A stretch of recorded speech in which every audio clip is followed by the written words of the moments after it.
What was the biggest lessons you learned from your experience at Double X that someone that's watching needs to know? They're like, I had no idea that I should be watching out for this. Product. Number one is what I can say. Your product has to be great.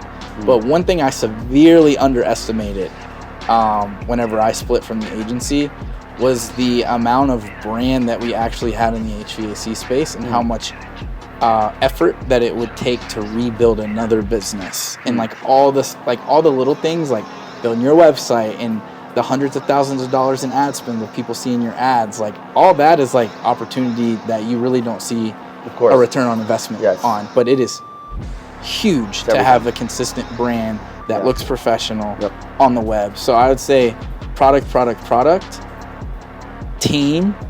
You have to put A players in there somewhere. You need at least, and I'm not saying that virtual assistants are not A players. There absolutely are virtual assistants that are A players out there.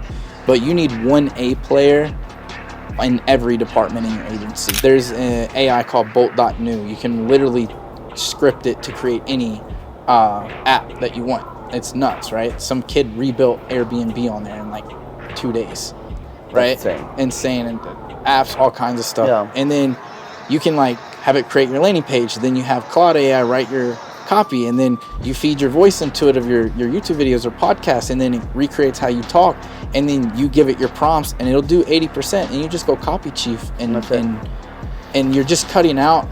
I mean, what used to take a week to build out an offer, you can build out an offer in 4 hours if you're leveraging AI. I'm talking everything from your image creation to your offer to your copy to your video. I mean, I use AI video too, and people will never know.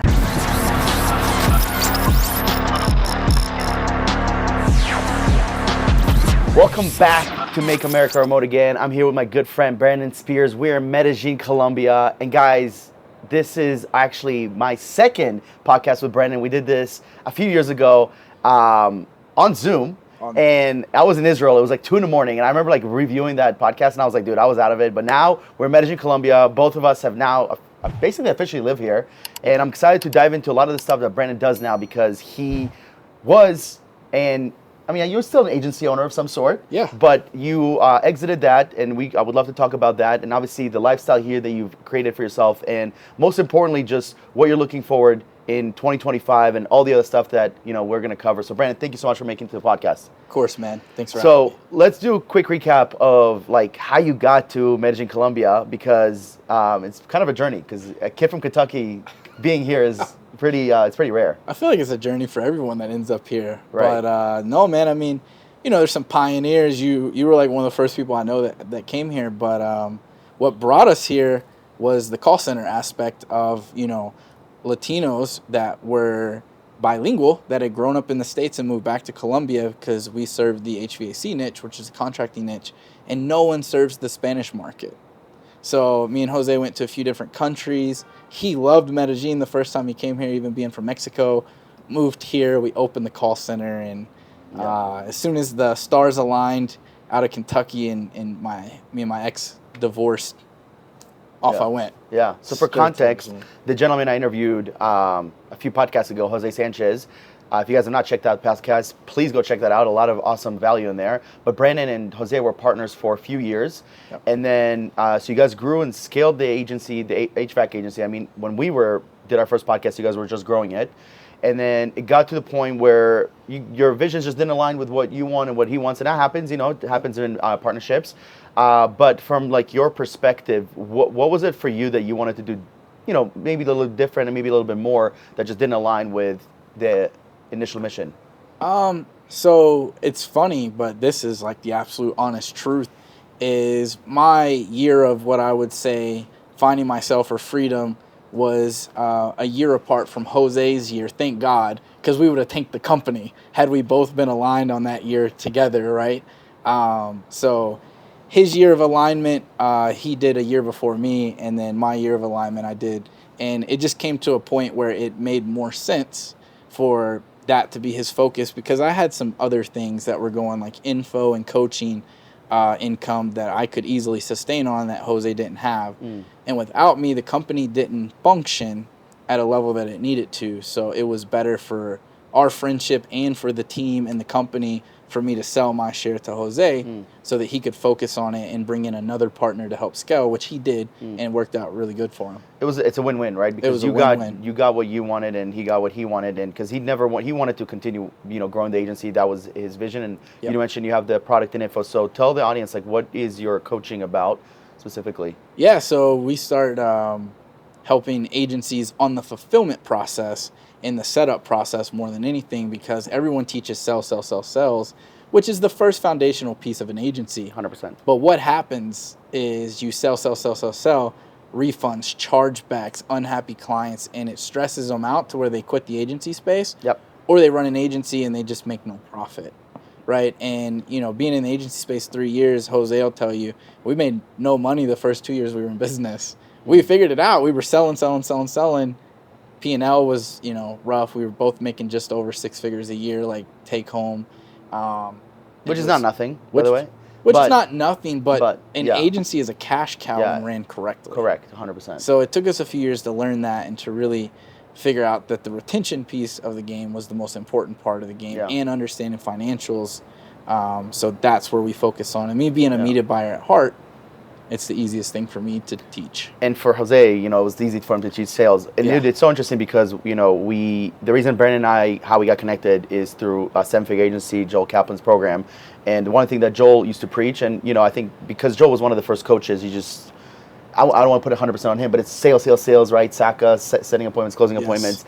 But like you said, that's like the first entry, I would say, even in business, a lot of businesses. Yep. The problem is agency is all about retention. And if you cannot retain your clients, if you don't have LTV, you have nothing. Yeah, you have the PIF model. I hate it. It is a short-term solution to a long-term problem. 100%. And I always, as soon as someone comes to me for coaching, the first thing we do is go to a 40-60 split. 60% MRR sells, 40% PIFs, right? Because that's pretty good. There's months where this is a problem with the PIF agency. One, it stacks client and overhead before they fall off, right? If you're, especially the real estate agents that are selling 6 and 12-month programs for $4K, how are you going to sustain 300 clients on that? It doesn't even make sense, right? Right. So what happens is you have big months, and then your first of the month, you're 80K upside down on your overhead, and you got to go sell those PIFs again. Where if you put in 60% MRR cushion there, your MRR should always cover your overhead or cost to operate your business. Then if you want to PIF, awesome. Go for it. But you should always have your foundation built with your MRR first. It's interesting because I'm learning that now, where we're like going after the MRR model more than just the upfront. And upfront has helped us grow, of course, but the problem is I want to start the month making 50K. Like waking up and I already know my expenses, my bills are paid, then the rest of the month is used for profit. Yes. And not just for me, but to be able to reinvest in the company. Of course, I want to make more money, but like I live a good life. Like my life at $50,000 a month would not be significantly different. It would be different, but you know what I mean? Who do you normally work with in terms of agency owners? People, I have a free course for anyone who's getting started. And it just basically shows you how to create sales, right? It doesn't teach anything about fulfillment because you don't need that until you figure out how to sell. But typically we work with people that are between 15 and 30K because that's the first hard stick point that people need operations and fulfillment to start to scale, or they're just scared to put money in the fire to get more appointments, right? It's one of the two, but typically you got to build a foundation at that level to scale successfully. So we're in 2025. Obviously, things have changed since you and I first started our businesses, and you've been around space for a while. This is a 3-part question. Okay. So what does it take for someone to go from 0 to 10K, from 10K to 50K, and from 50K to 100K? Oh man, 0 to 10K is like just starting. Like realistically, you need like 2 or 3 clients like right now, 3K price point, 4K price point, and you literally outsource everything from there. But to get to 10K, you just need some grit and like the understanding of whatever it is that you're selling, right? Even if it's door knocking or, whatever, cold DMing, you can get to 10K off of any method of prospecting. That's why I love the 0 to 10K. You just need some grit and grind. 10 to what was it? 20? So then 10 to 50. 10 to 50. 10 to 50 is, in my opinion, where you need to start delegating one thing at a time. So you should never, ever, ever delegate sales until you get to like 100K a month. That's my personal opinion. So you should delegate everything else because it's way easier to delegate than sales. So first about 15K a month, 10K a month, you go get your first virtual assistant, which can either be email, admin tasks, client communication, anything that's going on in your media buying is the easiest one to get off with a virtual assistant, in my opinion. Maybe I'm biased. You're definitely not the easiest, but yeah. But that's my, it's you're just good at it. Yeah, less than a week, right? Yes. And the return on, the ROI on VA employees that are not front facing in the beginning is like 100x. Because it gets it off your plate and you can just go more into sales. So a couple foundational pieces from 10 to 50 and building out your calendar to be booked consistently with sales appointments. That's 10 to 50. To go 50 to 100 or 100 plus, you need good retention, you need good fulfillment, you need good systems, and you need a great foundation of team. And for you, like you built your entire team remotely, yes, right? 100%. So tell me about like the first few people you hired and like what roles did you focus on at the beginning? You mentioned media buyer. How did you scale your remote team? Because I know at one point it got pretty big. Yeah, we had a huge team. If you add the call center in here, but our first pool of VAs were in the Philippines, which caused a little bit of a problem because of the time zone difference. But those people are so dedicated to work, it really wasn't that a problem. That's one thing I can say about the Philippines. Those people love to work, right? So we ended up, it's an interesting story. We hired this girl named Isa, who had been with us for like 4 years. She's like one of my favorite people of all time. Well, Isa went to like a college there. You know, they all go to college in the Philippines. And she told me that they had like a placement thing, like where she could go and basically put our name there as a marketing company for people that was wanting to go into marketing. So we started getting a ton of applications out of college. And that's how we built our entire team. And in Manila, they were all in Manila, which was cool because they all got to get together and like hang out and stuff on their birthdays and things. But yeah, we used a college entry point to get all of our VAs. That's interesting. So and what was Isa's role?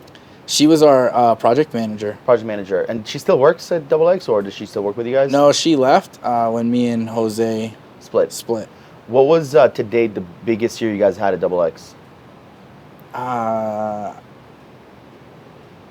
We always 1.5, I think, was our biggest year. So, nice. 1.5 million. So it's about 120K a month-ish. Our highest month when I was there was 230,000. Nice, which is sick. Yeah. Not including ad spend, of course. So yeah. that's sick. Yeah.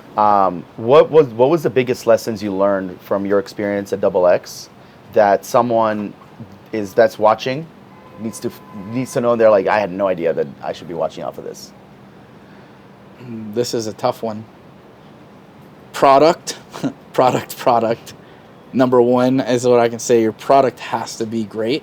But one thing I severely underestimated whenever I split from the agency was the amount of brand that we actually had in the HVAC space and how much effort that it would take to rebuild another business. And like all the little things like building your website and the hundreds of thousands of dollars in ad spend that people see in your ads, like all that is like opportunity that you really don't see a return on investment on. But it is huge to have a consistent brand that looks professional on the web. So I would say product, team. You have to put A players in there somewhere. Like you need at least, and I'm not saying that virtual assistants are not A players. There absolutely are virtual assistants that are A players out there. But you need one A player in every department in your agency that is probably on a $50,000 to $60,000 a year salary. Even if they're remote. Yeah.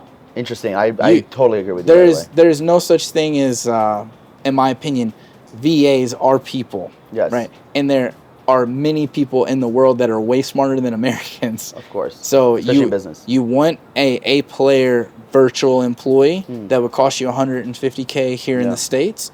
You can get them for $60K in the Philippines. For sure. And they'll run circles around the people in the States. It's interesting, man, because like we actually last year made the decision as a company to stop saying virtual assistant as a whole. We call them remote team members, just because when you think of a VA, you think of someone low level.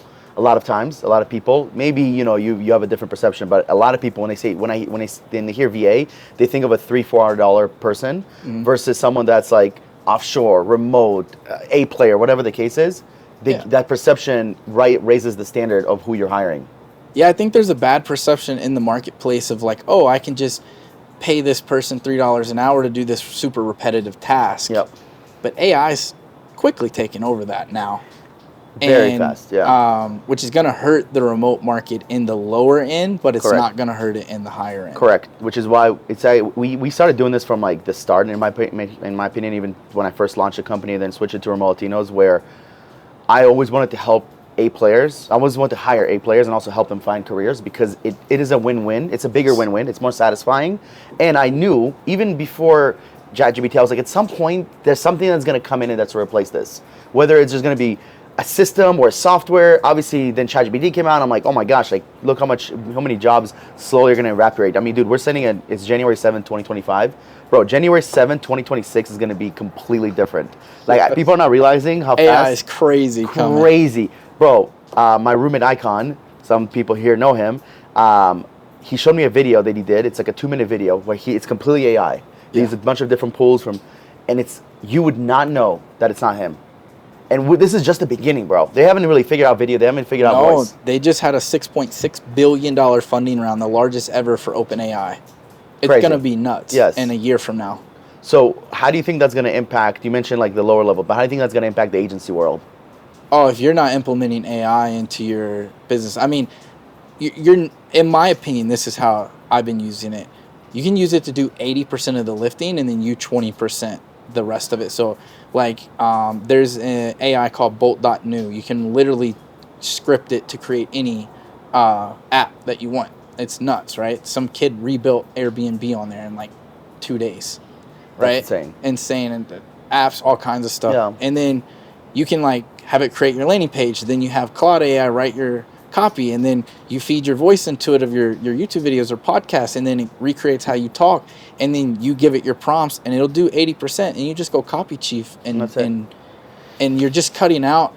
I mean, what used to take a week to build out an offer, you can build out an offer in 4 hours if you're leveraging AI. I'm talking everything from your image creation to your offer to your copy to your video. I mean, I use AI video too, and people will never know. Ever. I ran a Black Friday offer. It took me, I did it on a coaching call inside of our group. I was like, you guys have no reason not to run Black Friday offers, and we're going to do it together. Open up Claude, open up ChatGPT. Had it wrote the landing page, the emails, everything that there was for the Black Friday, plug it into Go High Level, and sent it. I made like a couple $1,000s, and I didn't copy chief anything. We literally sent it raw. That's just crazy. To prove that it works, right? Yeah, that's it. And people in the program made money just, Black Friday piffs for the year. Whatever it is. Whatever it is, people made money from it. That's sick. So, one of your specialties is Google. Yes.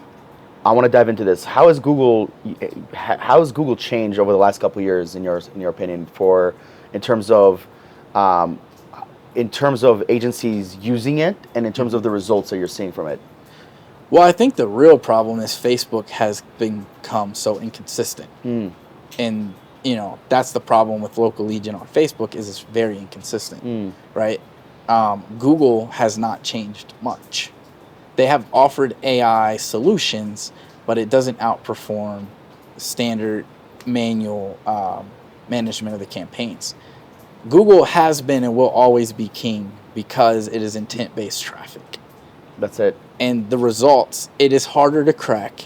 It is a little bit harder to sell because it's sliding. And yes, Facebook will optimize in 7 days or 3 days. Google is 30 to 60 days. Every time, right? Yeah, every time. Did you, on a side note, we'll come back to Google, did you see the Zuckerberg video that he released today? I'm so glad they put Dana White on the board of Facebook. I'm so glad. What a person to put on the board. If you want to talk about someone who's truly about freedom. Freedom of speech. The one that said, he put a middle finger to every sport media out there. During COVID, when everything was shut down, I was already a diehard fan. So me watching this, I'm like, always been a fan of Dana. Yeah. And I know people don't agree with some of the way that he runs his business, but the man is a winner. He's a winner. He's a fucking champion. There's a lot of things that I don't agree with him on, but the thing, UFC would not be here without him. No, absolutely not. Yeah. He saved the company. 100%. But, that's one thing. The other part that Zuck, they're moving from California to Texas. Which is huge. Community notes now instead of fact checker, right, or something along those lines. And I'm watching that. I'm like, dude, this is so some people don't realize how big this is. Like, this is gonna change meta. But let's back up, because I've been watching. I always pay attention to Zuckerberg, Elon Musk, those guys, because they win. Yeah. Jeff Bezos, winners. Right? 6 months ago, you remember the whole Elon versus Zuckerberg UFC thing? It was even more, but it was like a year. It was 20 last year. It was like, but Zuckerberg started training Brazilian Jiu-Jitsu, getting into UFC. Yes. Who goes and trains martial arts? Mainly entrepreneurs. Yes. And since I've always been, I ran a gym for a while. So he gets there, opinions are obviously California puts a lot of restrictions on businesses and is also a democratic state. And taxes through the roof. Yeah. So his ability to move Facebook to Texas, and Bezos is there. All the big players have businesses in Texas for a reason. Texas is very diehard American freedom state, and I think it's an excellent move. I'm excited for them because Meta being good helps us. Like, we don't want Meta not to be good. You know what I mean? So it's like, I think California is part of the reason the algorithm has gotten so bad. 100%. I mean, so many businesses are there. Yes. We have, how many people? 40 million people live there. Like, we have clients there. So it's like, it's sad to see, and everybody says this. I think you've been to California, I've been to California. California is probably the most beautiful piece of land on earth in terms of views, mountains, snowboarding, beach. What don't you have in California? You have everything. And to ruin it because of communism and because of a horrible government, I mean, it's like crazy. It's like the U.S. can like survive without California. Yeah, I went to LA the first time and I was like, what is this? This is terrible. Like, awful. This is one of the dirtiest cities I've ever seen. San Francisco, same thing. I was so disappointed. Yeah. But you take this back to where like our parents grew up, like the 90s, even the early 2000s. It was like, it was magic. And then like to see it collapse like this, it's so sad. So going back to Google, man, if someone is advertising consistently on Facebook and let's say maybe on TikTok, but they're not doing Google, how would you recommend them to start, and why would you recommend them to start going on Google? So first, this is where I would say Google has changed. The first thing that I would tell people to do if you want to get into Google is start giving your clients Google local service ads, which is a different solution than Google ads. One's pay-per-click, one's pay-per-lead. Start with pay-per-lead. Focus on helping them get reviews on their business, which will help rank their LSA. And there's no better lead source than LSA. So once you get LSA down, then you move into Google ads. Google ads in e-commerce space, slap. Google ads in lead gen can be tough. Like, dentist. And the other thing is, like, if you have clients in really small suburb cities, Google ads is not going to work that great because there's only so much search volume, right? So if you're in certain niches, like Google ads might not even be an option for you, where Facebook is impression based and you can advertise anywhere. But for your clients that are able to run Google, I highly recommend that you take the time. And if you need landing pages and stuff like that, come find me. I'll send them over to you. You're welcome to message me. Because everyone gets caught up on, you got to run traffic to a landing page, where Facebook, they use lead forms. You should not be running any local lead gen on lead forms. None. You should always be running to a landing page, even with Facebook. You'll get better results, and you'll be able to get consistent KPIs. So that's Google ads, right? And then we have SEO as well, which is completely two different services. Yes. Also, but they're both in Google. Do you have like a recommendation of when someone should use SEO versus when someone should be on Google ads? I think that SEO is the most profitable, sticky, long-term service that you can sell. And if you sell someone SEO, they're in the right state of mind, because everyone knows that SEO takes 6 months to a year to pay off. So those clients are going to be much better clients than a Facebook ads client that's expecting this crazy offer to work and then make $1 million in a month, because that's what everyone advertises. Eddie Malouf said something yesterday when I was on my call with him that really like punched me in the face, and then he put it out on social media, and he said that companies love offers and big brands love brand. And companies love offers and big brands love brand. Big brands love brand. You think Nike asks how much your retainer service is when they come to you to fix a solution? No. They don't just give a want to fuck. know that you're credible and can do what they need you to do. That's it. They don't care what the retainer Unless costs. they have unlimited funds. Any big company, Amazon, AT&T, any big brand in the United States is not going to care what your retainer is. They're going to care what your credibility to do what they need you to do is. It's going back to our point, like what you said about, you know, you didn't realize your reputation with the agency, and reputation is literally everything, because it's the hardest thing to build. It's the easiest thing to. My saving grace was my personal brand in the agency space. If I didn't have my personal brand, I would have been really having to hustle to get some momentum back. So anyone who exits a company and takes 3 to 4 months off, momentum is very hard to generate. 100%. You have to find a way to be out there more than other people, and you know that's why if you are to exit, like if you have a personal brand, it's so easy to transfer one offer to another, because at the end of the day, I'm buying from Brandon. Yes. And I trust Brandon, and Brandon will figure it out, and Brandon's not going to fuck me over. Yep, that and networking, right? We have a really strong. One thing I love about being here is we have a really strong agency online entrepreneur community here. Very. And if you network well, and you get in a slump, it's very easy to hit up your network and pretty much pull yourself out of it pretty quickly by 100%. People, hey, this is working for us right now, sell this, or hey, piggyback on this offer, right? It's really easy to make money when you have the right network of people. That's honestly the thing I would say I'm most proud of about this community is the people that we brought here, you know, and it took years to get to where it is now, because even before I was here, it was pretty toxic and people would come here and out, in and out. They would come here for the wrong reasons. Yes. And then when I came here, I mean, I was not like the best example, but you know, I came here to have fun, and then I kind of stuck around, and I was like, okay. And then I started bringing people like you and Jose and a lot of my friends here, and man, it's pretty cool to see people that have stuck here, because I always tell people, your first time you come to Colombia, it's vacation. Oh. The second time you come in, it's like, wait a second, I might live here. It depends on who you are and what stage of life you're in. For sure. But a lot of people. If you come here for 4 days, you're absolutely getting no work done. No. Even your first 2 weeks, you're not getting no work done. But think about this. Let's say you live in Iowa, and then you come to the first time ever, you leave Iowa, and maybe you live in the U.S., you come to Colombia. You don't want to come here to work. Like, go have fun, go enjoy, go to Guatapé, go out. So many cool things. So many cool things. And dude, it's funny. Like you've done a few things. I've done a few things. We've probably done maybe 10% of Colombia. Yes. Maybe. You know what I mean? Yeah. And I've been here for 5 years. You know what I mean? Like, and it's crazy because there's so much stuff to do here. Dude, I've been way out in the countryside, you know, even before I spoke any Spanish, like on a horse with no service, for hours. Yeah. You know, riding through small little towns and eating like food, like actual Colombian food cooked on the craziest things that you can find of people that just make stuff. And it's amazing to see some of the stuff here. It's cool, bro, because I also believe one of the best parts about Medellin is because it's so close to the U.S. Like, we can be I'm literally flying. I'm in Miami tomorrow morning. 3 hours. 3 hours. Yep. You're home like that. You don't have to even think about it. The airport's so easy here. So easy. There's also, or if you want to go international, you go to Bogota, an hour away, and you fly anywhere in the world, basically. Or Panama.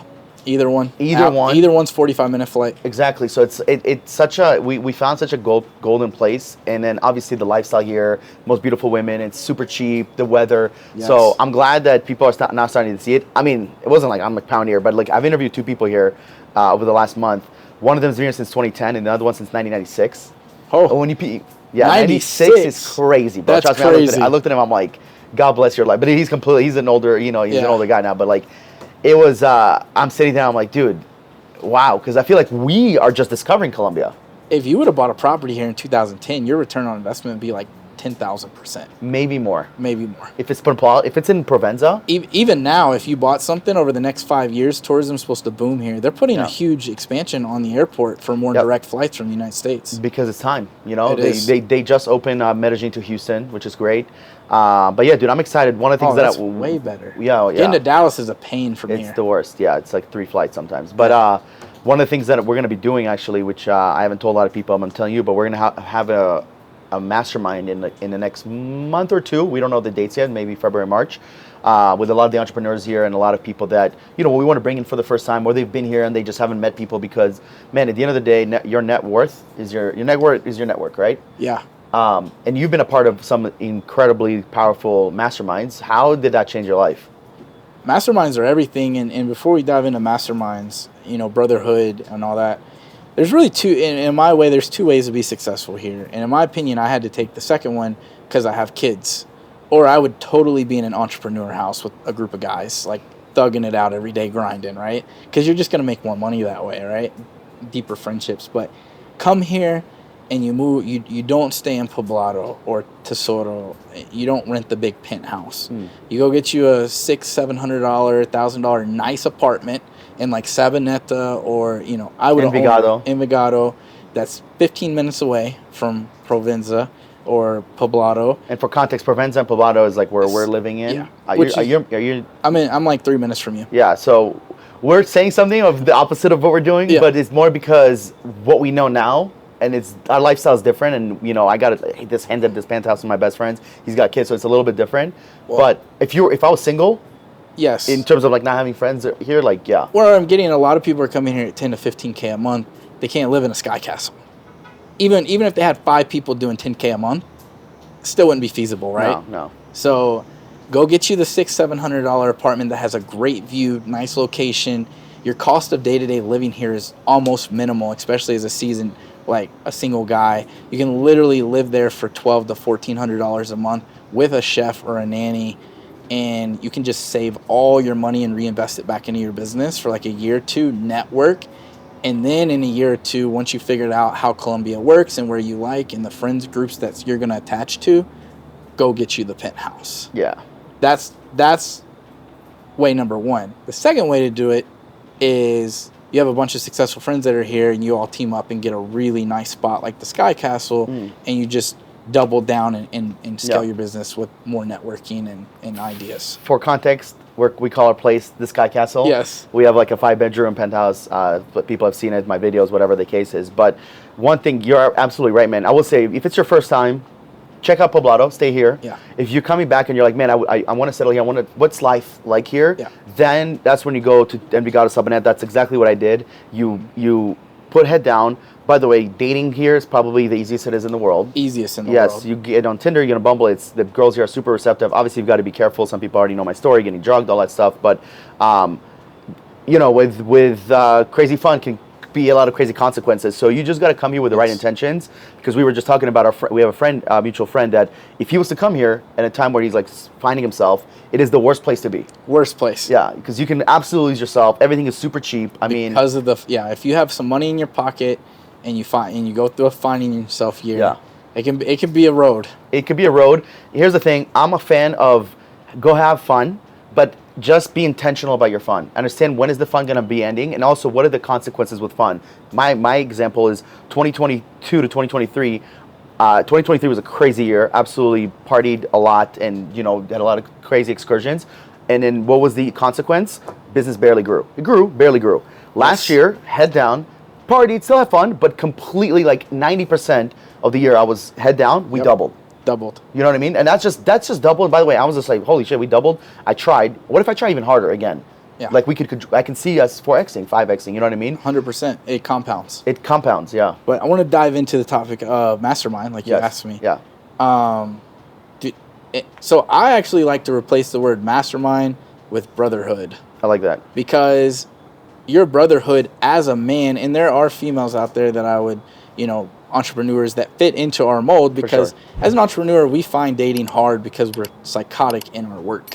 We're crazy, right? We're risk takers. Like, entrepreneurs are a different breed. It's hard to date that, right? Which is, so brotherhood, in my opinion, is the most important thing as a man that you can have, is a good, solid group of friends, right?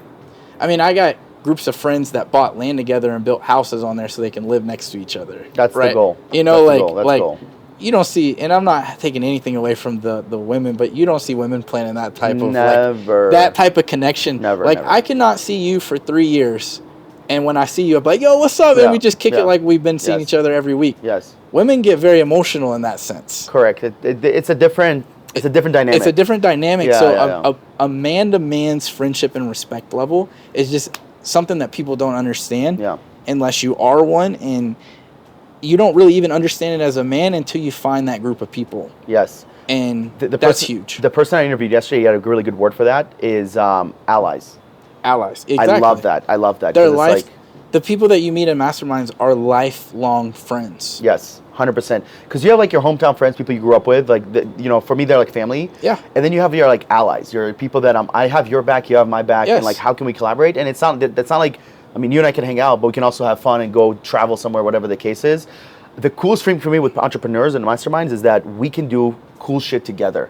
Yeah, like, dude, especially here where Yes. we're all remote, it's like, I don't know if you're going, but we're all going to Brazil the first week for Carnival. Carnival, yeah, that's right? on the to-do I can't list. do it with my hometown friends. One, they don't have the funds. Two, they're not as open-minded to like, yo, let's just take a random trip to Brazil for a week, right? Where I can go, still work, and go to Carnival, and I can do it with a group of friends, right? But one thing I've learned a long time ago is you can't push your hometown friends into entrepreneurship. No. You'll lose friendships over it. For sure. I can push you to go from 500 to $1 million, and you'll be receptive to it. I can't push them to go from 5K to 10K, because if they fail, they blame me. Correct. And it's just a different mindset. And it's best, I think you could do it maybe at a very young stage in their life and where you're trying because you tasting it, but it gets to like maybe their late 20s and early 30s where it's like, bro, they're settled down. Some of them have families, kids. Yep. And how do you tell someone like, yo, drop everything you do. You have a little kid, go be an entrepreneur. The only way you can do it, because it's how I've been on both sides of it. I've lost a friend and I've had friends jump into entrepreneurship, is by you being successful as an example. I was just going to say that. You have to be in, I think you were, and I was like the catalyst for my friends to start their own business. Yes. It's the best feeling in the world because we're, and these are like my hometown friends. These are this family, you know what I mean? Like family, to be able to see them grow and scale their business. Some of them are doing millions, some of them are starting to make six figures. And it's like, to me, it's not just about the money, it's just the freedom. Yeah. It's being able to control your life. It's being able to be at home. Like, our parents didn't grow up being able to be at our house all the time. Like, dude, I think there's a big shift that's happening right now in the remote world. It's literally happening in front of us where families are getting closer to each other because they get to work from home. I went back home for a month. I just got back a couple of days ago to Medellin, and I seen some friends I hadn't seen in like 3 years. They all come out to a big dinner that we had, and two of the guys was like, bro, it took me a while to realize that like what you was doing was legit. Like I thought it was all fake and you were like selling drugs. And I was like, why? And he was like, it just doesn't seem real, like that you're traveling around making money on the internet. Like, and I was like, no, this is not even like in 2010. I don't even think this is like really possible. This is like in its infancy, like especially with AI on the horizon. Yes. Like it's only going to get more. Right. And it's just the younger generation is going to be even more in 100%. tune with this type of lifestyle. Yeah.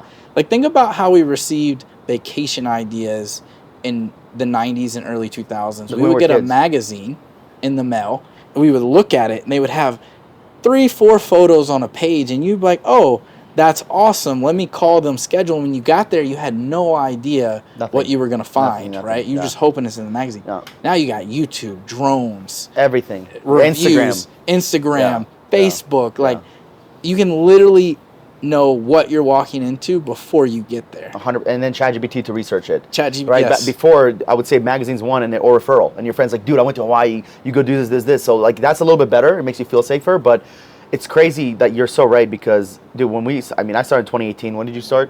Like 2019. So a year later, right? So completely new, and AI didn't exist yet. All the stuff all the tools that even ClickUp was in the infancy, you know what I mean? Go high level just started. Bro, anyone can travel. You can literally get on ChatGPT and be like, hey, find me the best travel deals. Yeah. Like, and you can literally, everyone can travel. 100%. But at the same time, like you said, you can't push people. And I want to help the people that want to help themselves. Like if you want to be an entrepreneur and you just haven't been able to find a way, you're failing, this business is failing, but you're trying. Yeah. Those are the people that I'm like, okay, I want to help you. You're doing something wrong. You have the right like mindset, but something you're doing is wrong. Versus the people that comfortable with like one vacation a year. I was about to go there. I pushed a couple of my friends back, my uncle and my aunt. We were having a big family dinner, and I was like, you guys plan the same Panama Beach trip every single year since I was a kid. That's crazy. And I was like, it costs you $8,000 to $10,000 to go. I was like, why don't you shift that? And like, all right, this year we're gonna go to Italy. This year or next year we're gonna go to Spain. We're gonna go to Colombia. It's gonna cost you the same amount of money, and you're gonna if not less, and you're gonna get a much better, new, cool experience. You're gonna expand your mind. 100%. People get stuck here because of media. Like, It's nuts. Yeah, it's yeah, media is crazy here, but it's also just the comfort of going to the same place that you're used to. Yeah. And what's interesting to me, it's like how I see Colombia now is home base. And then, dude, we haven't even explored South America. No, we haven't. Like, we haven't done to Argentina. You're talking about, you said Brazil. My next one is Argentina. I want to go to Peru. Ecuador is right across, I haven't been to Panama. Like, there's so many places that I just haven't even, like... Yeah, I just got invited to Argentina and Peru for March. I don't think I'll be able to go because I just need to... I'm focused right now. Yeah, me too. But I definitely want to go to Lima and Buenos Aires. Yes. And... one of my best friends lives in Bariloche, and, like, I just, like... Bro, we haven't even tasted, like, forget we haven't tasted Colombia. We don't know shit about South America. I've been to, like, 5 countries here, you know what I mean? Like, if that. So, to me... Paraguay. It excites me because I know, like, is Medellin the best? Maybe it's the best right now, but you're telling me it's the best thing ever in the world. How can you know? How can I know? We haven't even... Well, for us, I do believe Medellin is the best. It's on the It's on the Eastern and Central time zone. Right. The online community here is crazy. For sure. The cost of day-to-day living is excellent, and it's a short flight back to the States. Yes. But there might be a place even more.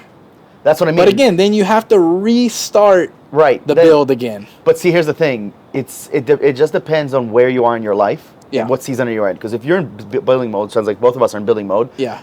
Going out there and trying to find a new place, it's not the move. Let's say you're doing pretty good. Business is automated, right? And Alex Ramosi says, you want to know the health of your business? Stay away from 6 months. And if your business is at the worst case scenario the same, you're fine. You're fine. The problem is 99% of businesses. No.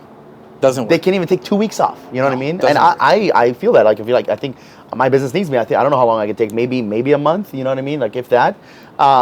So it's interesting because it just depends on the season you're in. Because if you're in building mode, you need to stay. You need to get into routine and do the same thing every day because you know what you need to do in order to succeed. Yeah. But you get in a mode in your life where business is doing good, it's automated, maybe you're potentially looking to sell, maybe you want to scale more, whatever the case is, and then you're like, I want to explore. Then you go explore because, man, I've heard incredible things about Brazil. I've heard mixed reviews, don't get me wrong. I've heard mixed reviews too. But I heard the good is incredible, and it could even be better than here. Yeah. The worst is worse than here, right? And then it's slept on. That's the thing. I struggle with Brazil because I've been so dialed in on learning Spanish, and then you got to go and then you lose that. Yes, yeah. You just start all over again. Bro, you literally took that exact state. That is why I have not gone. Because Spanish and Portuguese, it's not similar. For people that don't speak either, they're like, oh, it's the same shit. No, it's not. They don't understand Spanish. No. Like, you go there and you speak Spanish, they're like, what the fuck? I don't know. The words are similar, but they're not. It's like English and Spanish. It's like, it's similar. We have a lot of words that are, but it's not the same. So if you're dedicated to learning Spanish, my thing is like, until I master Spanish, I don't want to go to Brazil for an extended time. No. For a week, it's like whatever. But for 2-3 months, like, fuck, dude, it's such a commitment. If I was single, had my agency even at $5K a month, and I would 100%, if I knew what I knew now here in Colombia, I would have just came here, got an apartment out in Envigado or Sabaneta, and I would have just head down for 2 years with the lowest living expenses possible. I'm talking $800-900 a month. Total. By the way, that is beyond possible because the average income in Colombia is $250 to $300 a month. Correct. So at $800, you're making more than 2 times than the average person. Yes. It's just like how you and I live in Poblado. We're basically living an American life, but at a 10x rate. Yes. Like, my lifestyle here in the U.S., I actually calculated, will cost me between $25,000 to $30,000 a month. Oh, me too. Easy. Minimum. Easy. Daily shave, daily maid, daily assistant, like. Yes. All in person, every single day, fresh food. Yeah, like. Dude, my best hire of all times has been the live-in nanny at my house with my kids. That in the U.S. is, I believe, at least $2,000-3,000 a month. Oh, bro, you're 4 or 5K in. Your kids are your most important asset. 100%. So that employee is very well paid. Yes. You know? Especially 2 kids. Especially 2 kids. Yeah. Yes, lifesaver. Like, 100%. Because they also live with you, right? Yeah, they live with me. Cooks, cleans, appointments for the kids, everything. Activities.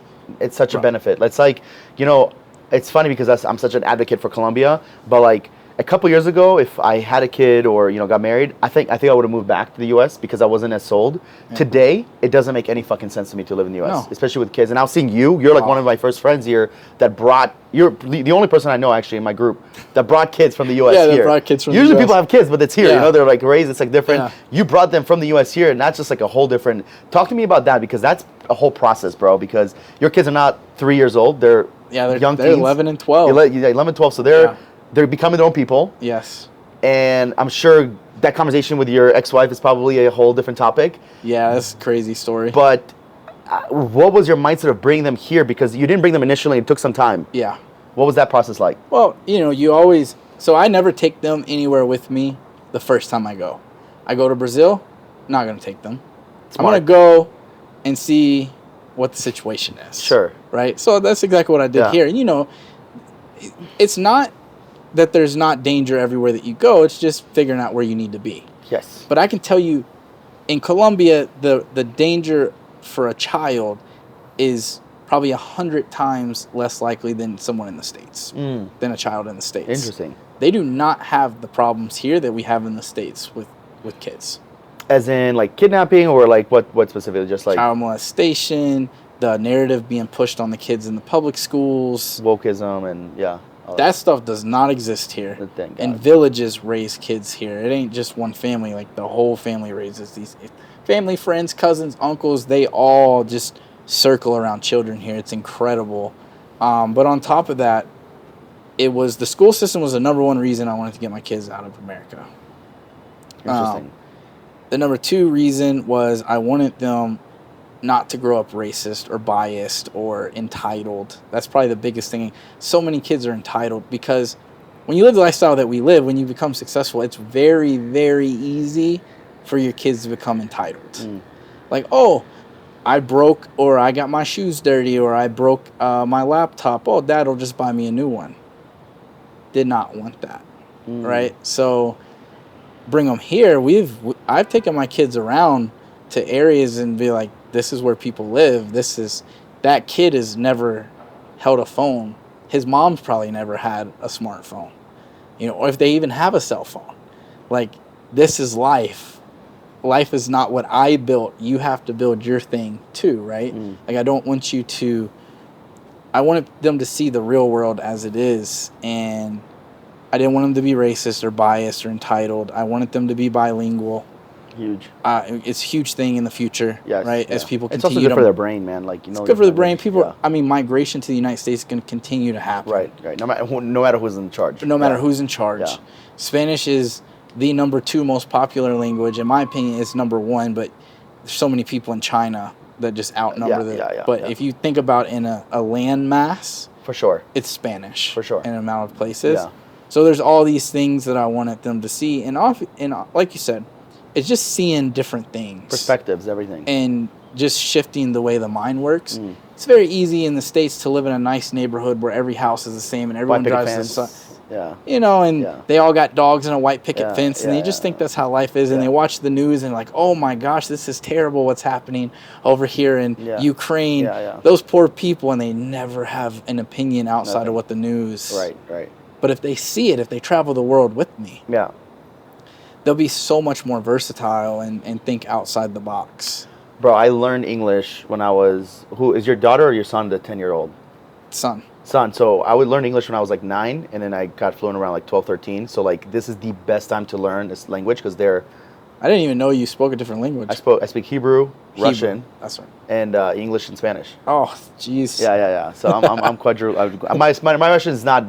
I can get by, but it's not like... My Hebrew is perfect. It's like my Spanish. Yeah. That's how my Spanish is as well. But it's... well, the cool thing is because like I moved... When I was like 11, my family moved from Israel to the U.S., and that's when I learned English, like perfected it. So your kids at this age, and I remember like that. I mean, it's a mind fuck completely. Yeah. Obviously, moving from Israel to USA is a little bit different than moving from USA to Colombia. The thing is, you're giving them like a really good life here. I'm assuming, right? Yeah. You're not like but also good life here. It's different than a good life in the U.S. because it's still teaching them lessons. It's still showing them different. Every time they walk outside, they're still in a third world country.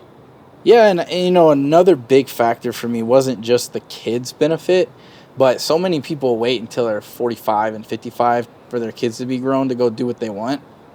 I was like, I'm just going to make enough money to take them with me to wherever I go, right? Like, I'm not going to wait until I'm 50 to travel the world. Yeah, no, that's crazy. Like, I'm just going to take them with me. Yeah. Right? Like, that's a possibility that we have. The best part about being an entrepreneur and also working remote. And I don't really want to offend anyone, but I would never date an American woman again. I don't blame you. And But no, it makes it's sense. just for traditional reasons. Yeah, I yeah. think that the United States right now is just very on an entitlement of Instagram model men. Yeah, yeah. It's like less than 1% Yes. of men of what consider a perfect man. Right. I don't fit any of those. No, 100%. I'm hoping that with the new regime and Trump and like we're it seems like Canada is now making a change as well. It seems like the world is healing, but the thing is, healing takes time. Yeah. So like I've said this to people, like the next 2 years, 25 and 20, Trump's getting around in 2 weeks. 25 and 26 is about rebuilding what was broken. It's about putting the pieces together, and it's really 27, 28 that's going to be the future. Hopefully that'll be a great timeline. But then the next president I think the next president is as important as this one. No, you know what I mean? It's more important because Yeah. Trump only has 4 years left. So he has to give a successor, which would give a potential for a 12-year run, which is something that I think we've only seen once in history. Correct. And also we need it because we need it very badly. We went backwards. Like 2016, 2020, we started making progress. Yes. And then 2020 to 2024, it's like weird because like I started a business, made the most money I've ever made in my life. So like they didn't impact you or me. No, you could have thrown eggs at the wall and made money during COVID. Right, 100%. I feel like I didn't make enough money. Yeah, you know what exactly. I mean? We missed out on money. Yes, Bitcoin. Mainly. I mean, Jesus fucking Christ, dude. I was here. Don't get me started on crypto. Yeah, no, it's the whole thing. I was here and I was laughing because I was like, I can buy 10 Bitcoins right now. 30K and it wouldn't hurt me. And whenever I first learned about Bitcoin, my brother was like buying Bitcoin for like $5. that's so... This is crazy and I don't tell anyone this, but me and my brother have like probably 10, 11 Bitcoin that we were using to buy pizza. Oh my God, that's not insane. pizza. We were using to buy access into Minecraft servers because they would only accept Bitcoin. Because there wasn't online payment processors back then that was easy. So we were using Bitcoin to buy access into video game servers. Yeah. And like we would use it to buy food and other stuff, right, online. And we probably have 10 or 11 Bitcoin in a wallet that we have never find again. And that's literally $1 million. It's a million, yeah. It's $1.1 million At least $1 million, yeah. So there's a few more things I want to talk to you before we end this. So when you came here, one of the things you mentioned is like you took some crazy swings that didn't work out. You don't have to get detail on that, but like how do people avoid swings that like this and miss it? Because sometimes it's just investing in the wrong people, sometimes it's the wrong product. But like, what did you learn from that? It had nothing to do directly with Colombia. And maybe I could say I wasn't as focused because last year I did take a year, like basically half a year to myself without really doing anything. So I wouldn't say I was the most like focused on research and decision making in that point. But I just made some investments on things that I didn't understand completely, and I just trusted the investment. And so like my rule now is like I won't invest in anything that I don't directly control, and I don't invest in things, I invest in people. So those are some big lessons that I learned, just investing in things. Like if you came to me and was like, yo, my friend's got this crazy thing, this crazy meme coin over here, and put 10,000 and you're gonna make $1 million. Absolutely not doing it, right? I learned my lesson on those things. I want to know the person. I want to know their track record. I want to see them do it for a while before I ever invest money with them. I want to see them win consistently, and know them personally to know that it's not fake. If I'm investing in someone, as far as no rug pulls. Yeah, I got rug pulled twice last year. Other thing, investing in real estate is great. I'll never say that. But it's very easy to invest in bad properties, which I did twice. So let's break that down. That's literally my next question. I remember you got into real estate. Yeah. And but your first few projects went pretty well. Yeah. I had some winners. Yeah. But me and Jared Curry bought a property. We both made a mistake. It was like our first one together. It was our first actual long-term rental property. And neither one of us decided to drive over there and look at it before we bought it. So it was complete virtual? Like, just complete virtual buy. Because we just were trying to get rid of some money before taxes and get a tax break, right? Yeah. So we bought it in near Ohio State University. Great buy, right? I'm like, oh, this is a great buy. We're gonna have State, yeah. We're gonna have students that rent it out. Columbus, yeah. What we didn't know is that it was in like the worst neighborhood in all of you know, Columbus. Yeah. And so first tenant I rented to, single mom, same job, 5 years, 2 kids, no animals. Okay. And then the upstairs we Airbnb'd it out or we had someone use it as an Airbnb, which also didn't work because it was in the worst neighborhood possible. I mean, that makes sense, but what happened with the tenant? So the mom basically subleases it out to a trap house. FBI ran in there, raided it, broke all my windows, all my doors. No way. That's crazy. They locked a 200-pound pit bull in there when they left. Wow. So I had to pay someone to go get the pit bull out, as the people that were living in there were in jail. Then, before we could get them legally evicted, they broke every single thing in the house, stole all the appliances, ripped the floors up, like basically just gutted the apartment. I don't know if it could get any worse. It can't get any worse. I was just like wondering, like, getting any worse. So we fix it, and then put a fence up and put cameras up and everything. There, we have a really nice neighbor that's been there like his whole life, so that helped. God bless his soul. Then the Airbnb person couldn't do it no more because it wasn't making any money, so we lost that tenant. So then we get 2 new tenants in there, and the upstairs gets broken into the first week the tenant was there, and then someone overdoses in the backyard and dies. So we lose both of our tenants that we just put in there. That's crazy. The house is 100 years old. There's some foundational issues and like just really bad buy. It sounds like one of the biggest things here is if you don't go and check it out, send someone to go there, check it out. No. You absolutely should not buy anything without setting eyes on it. Yeah. You want to buy something in another state, fly out, go check it. Yeah. Talk to the neighbors. How close is it to Expressway? Research. Where's the nearest Walmart? What are the schools like? Like, yes, 100% bad buy. We're trying to get rid of it for 2 years. We still haven't got rid of it. You'll eventually get rid of it. It's just, it's a bad buy. It's going to take, it's not a good, it's not going to be. Yeah, we've been paying the mortgage on it for like 6 months. It's terrible. Yeah. It's just losing money. So with real estate, are you planning on going harder on real estate and getting into investing and wholesaling, or what's your plan with real estate? So I think I've switched my opinion on real estate. I would never buy single family homes. One, because the big companies have come in and just dominate that market now. I wouldn't even go triplexes or fourplexes or anything like that. I would only buy into commercial real estate. I would only buy into apartment complexes or like commercial real estate, like maybe had 5-7 offices in it or something.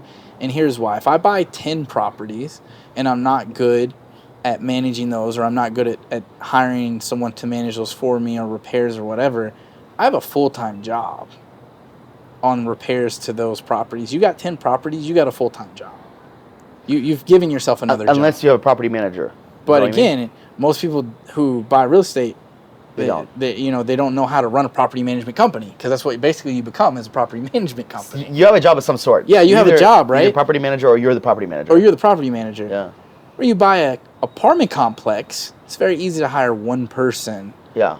And a good office staff to run that. Plus, apartments already have a lot of times the staff. They already have the staff. You don't need to. Everything's covered. There's a bunch of tenant insurances and stuff there that basically come with when you. It's almost like buying a turnkey business. Much higher chance of success than. Another cool thing about apartment complexes, if you lose 5 tenants, you still have bankroll because you have 100 other tenants, right? So you have time when a tenant moves out to go and fix the unit, the cash flow is still there, and then put someone back in it, right? So in a commercial building, same thing. Downside is if you're bad at running it, you could get yourself in a really big upside down cash flow, right? There's things that come with that. Fire systems are super expensive. Plumbing, mainline plumbing. Like there's some big expenses that come back, but it's very easy to set aside your maintenance budget in an apartment complex, so when something does go wrong, you already have it sitting there. Same thing in commercial unit, the AC goes out and you got 5 tenants without AC. It'll cost you $150,000 to replace that AC unit on top of that building. So is your plan to do more of that, or is it more just to cash flow with the coaching program? Let's send it over this. Like, what's the plan for 2025? Franchises mainly is what I'm looking at. Not brick and mortar franchises? Yeah, brick and mortar franchises. So this year I have on the list a chicken franchise that we were talking about. Yep. And I want to maybe try to get into a storage unit. You know, those are both very passive franchises you can own.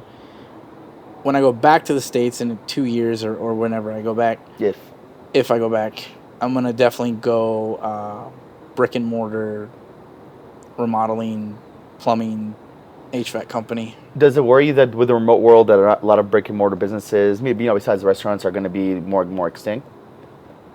No, I would go into things that AI can't take over, which I've already thought about this. And I grew up putting in windows every weekend with my dad and building patio rooms. That's the whole business, yeah. AI can't put on a tool belt. No, not yet. I mean, at least robots not yet can do that. They will.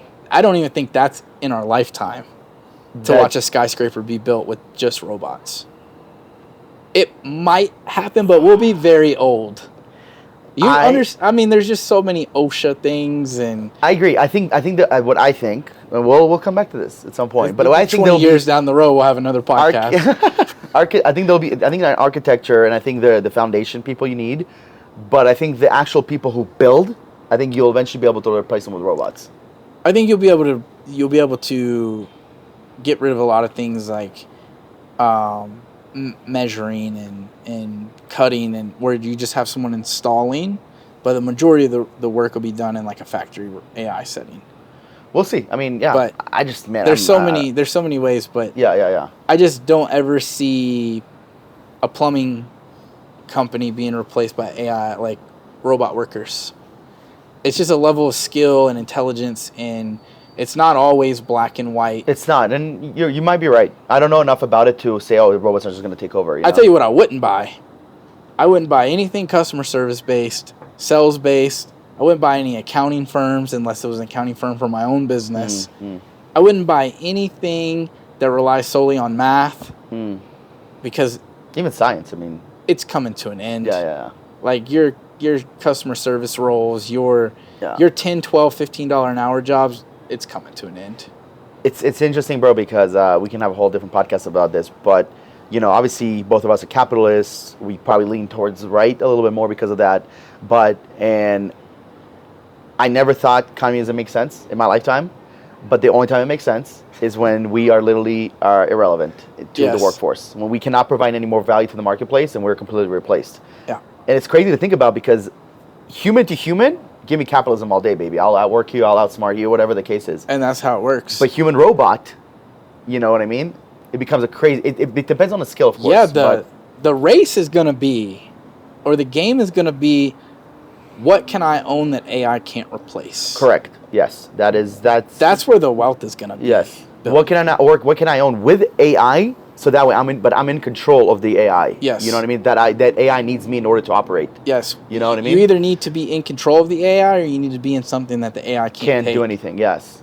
So with the brick and mortars, do you also want to are you still going to stick with the coaching and the info product? Are you still going to do the online business type of thing? I know you're going to ride those businesses, obviously, online, but... Yeah, but I'll probably make a shift, right? I'll probably not go... Because right now I just mainly coach agency owners. I got some other people that come to me for like marketing consulting and stuff, but I'll probably shift to actual business owners and keep it like more low-key, like smaller. Than I will agency owners, because if I go full on into plumbing and windows and roofing, like that business has so much more scale than an agency. Every agency has a cap. Yeah, so much quicker. Yeah. And I just know me. I'm like, I can make $100 million in this in 10 years, and off this, like it'll just be full blown. Like roofs and HVAC systems are $20,000 replacements each time. 100%. I mean, look what Jose's doing with franchising his. I mean, it's crazy. It's crazy money. It's flabbergasting. Yeah. So it's like there's no. What I'll do is my marketing company that I have will solely run the businesses that I have. My marketing company will exist, but the only client will be my stuff, my franchises, my brick and mortars. Yeah. So let's say, we'll leave it out here. It's January 7th, 2026. Where is Brandon Spears in his life and professionally and personally? I have scaled my agency back up to cash cow. Which is what? What would you say that number is? At least $50K a month free cash flow on top of my paycheck. If you go past that, you gotta go from 150K to about 300K to get your next boost, and it's not worth it to me at the massive scale that you need to do it before you start making more money. Yeah, big team all the time. Yeah. And then the time that's required, right? 150K a month is about 40 to 50 clients, easily manageable with about a 3-4 8-player team, and you cash flow 50, 60K a month, 70K a month, right? Almost 50% margins. With that money, twice a year you can make a pretty big purchase. You can go buy franchise. You can go buy a storage unit. You can go buy a commercial building. So this year, I'm going to get my chicken franchise, and I'm going to get my agency scaled back up from, selling everything in March of last year. And, just get my cash flow back right. The coaching program is going to grow with the SaaS opponent to it from the agency results. So that's just like a byproduct of the agency. Yeah, dude, it's cool to see our journeys, just how, and seeing you making these shifts and, being part of the agency and then coaching agencies and obviously getting through brick and mortars and just always doing new things. I love it because it's like you're not stuck. You're always trying. Even when you took the 6 months, it's like, bro, it's not like you sat home all day. You went traveling. You went on boats and yachts and I went and created experiences. Cause I think one thing that me and you align on very well is like net life. Yes, over net worth. 100%. Every time. So, and I know people that are super successful that have never left a 50-mile radius where they live. And that to me is just not it. I mean, it's nuts. I look at like the Hormozi lifestyle.